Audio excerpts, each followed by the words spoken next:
अगले श्लोक में भर्तृहरि कहते हैं, न हम बिट यानी पर स्त्री से प्रेम करने वाले लंपट्टी हैं, न नट है, न गवैया है, न दूसरों से द्वेष रखने वाले हैं, न तो कुचों के भार से झुकी हुई स्त्रियां ही हैं। फिर हमको राजसभा से क्या संबंध? राजसभा में तो वे लोग जाया करते हैं जो बिट, नट और गायक हुआ करते हैं, निष्प्रिय विद्वान नहीं जाते। कहते हैं योगियों को राजाओं से संबंध नहीं रखना चाहिए। निष्प्रिय विद्वान राजाओं के सामने नहीं झुकते। तात्पर्य है कि राजा महाराजाओं यानी धनवानों की चापलूसी कौन करता है? नट, भड़वे, नाचने वाले, गाने वाले, रसिक जन जो राजा से धन पाकर विषय भोग करते हैं। किंतु सन्यासी और योगी जो बैरागी हो गए हैं, उन्हें राजा की चापलूसी करने की कोई आवश्यकता नहीं। अगले श्लोक में महाराज भर्तृहरि कहते हैं, पूर्व काल में विद्या उनके लिए थी जो मानसिक क्लेशों से मुक्त होकर चित्त की शांति चाहते। कालांतर में विषयासक्त पुरुषों के लिए विषय सुख का साधन बन गए और अब तो लोग शासन से बिल्कुल विमुख हो गए। वे शासनों को सुनना ही नहीं चाहते। राजा लोग भी उससे विमुख हो रहे हैं। इसलिए यह पृथ्वी दिन प्रतिदिन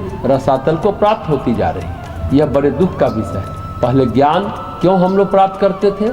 ज्ञान को प्राप्त कर अज्ञान का क्लेश नष्ट हो जाए इसलिए। पहले विद्या मानसिक क्लेशों को हरने वाली शांतिदायक मानी जाती थी, इसलिए लोग इसे ग्रहण कर सुखी होते थे। लेकिन इसके बाद वह युग आया जब विद्या लोगों के लिए विशेष सुख का साधन बन गई है। फिर विद्या का मतलब क्या हुआ? नौकरी करो, पैसा कमाओ, फैक्ट्री खोलो, इसलिए लोग पढ़ाई लिखाई करते हैं। अब विद्या शांति प्रदायक नहीं है। अब तो राजा सत्ताधारी हो गए हैं। हाई स्कूल पास अगर नेता है, पढ़े लिखे को कहता है कि 2 कौड़ी का आदमी नहीं है, बेकार आदमी है। विद्या का ऐसा प्रभाव देखकर भर्तृहरि बोलते हैं, अरे बड़े कष्ट की बात, विद्या दिन प्रतिदिन रसातल में जा रही है, ये बड़े दुख की बात है।